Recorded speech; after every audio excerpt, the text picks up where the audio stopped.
నమస్తే. ఈరోజు ఏదైతే మల్లంపేటలో మెయిన్ రోడ్ మీద ఉన్న బార్గేట్లు ఏదైతే పెట్టిరో ట్రాఫిక్ జామ్ సమస్యల వల్ల మల్లంపేట గ్రామంలో దాదాపు ఈ కరెంటు స్తంభాల గురించి టీ సత్యమ్మ మేడంకు 10 సార్లు మేము లెటర్ ఇవ్వడం జరిగింది. వాళ్ళ ఆఫీసుల చుట్టూ కూడా తిరగడం జరిగింది.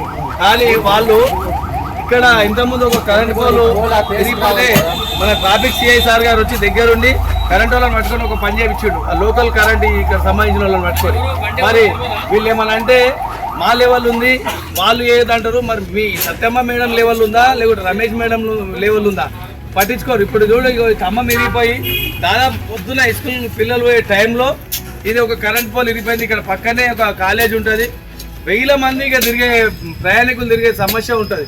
మరి పక్కన వాళ్ళు ఈ కరెంటు షార్ట్ కొట్టేసి కరెంటు వైర్ల మీద పడి చచ్చిపోయినాక కరెంట్ వాళ్ళు వచ్చి చూస్తారా లేకుంటే ముందున్నప్పుడు వీళ్ళు చేస్తారా? ఏమన్నా అంటే లోకల్ కరెంట్ వాళ్ళు చేస్తారంటే వాళ్ళ బాధ్యత లేదు. ఇప్పుడు ఉన్న బాధ్యత డిఈ సత్యమ్మ గారిది. మరి రమేష్ గారు వచ్చి తక్షణమే ఈ లైన్లు చేంజ్ చేసే మట్టుకు మేము వదలం. గతంలో ఒక సిఐ సార్ తీపిచ్చిండు, మరి ఇప్పుడు ఎస్ఐ సార్ సిఐ సార్ వచ్చి ఇప్పుడు ఇక్కడ తోపిచ్చి తీపిస్తారు.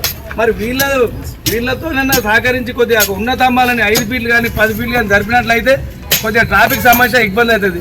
అంబులెన్సులు పోవాలన్నా ఇబ్బంది. మొన్న ఒక ఇల్లు తలిగిపోయింది, ఏదైతే ఫైర్ ఇంజన్ వచ్చి ట్రాఫిక్ ఇరుక్కుంది, ఆ ఇల్లు మొత్తం తలిగిపోయింది. ఈ కరెంట్ వాళ్ళ నిర్లక్ష్యం ఉన్నంత నిర్లక్ష్యం ఏ డిపార్ట్మెంట్ లేదు మల్లంపేటలో.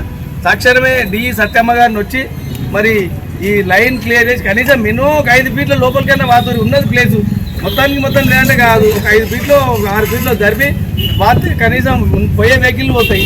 ఎవరైనా చనిపోయిన తర్వాత చూస్తారా లేకుంటే లేదు. ఈరోజు మీ ఆఫీస్లో కంప్లైంట్ ఇస్తాం, ఇప్పటికి 4 సార్లు ఇచ్చాం. మీరు లాస్ట్ సారి లేదంటే మేము రోడ్ మొత్తం బ్లాక్ చేసానే కూర్చుంటాం రేపు పొద్దుగాల. కేవలం కరెంట్ డిపార్ట్మెంట్ నిర్లక్ష్యం ఎక్కువ ఉంది.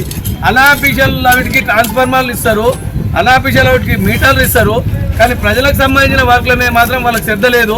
ఇలా మల్లంపేటలో 100 ట్రాన్స్ఫార్మర్లు ఇస్తారు, మధ్యాహ్న రోడ్లలో ట్రాన్స్ఫార్మర్లు పెడతారు.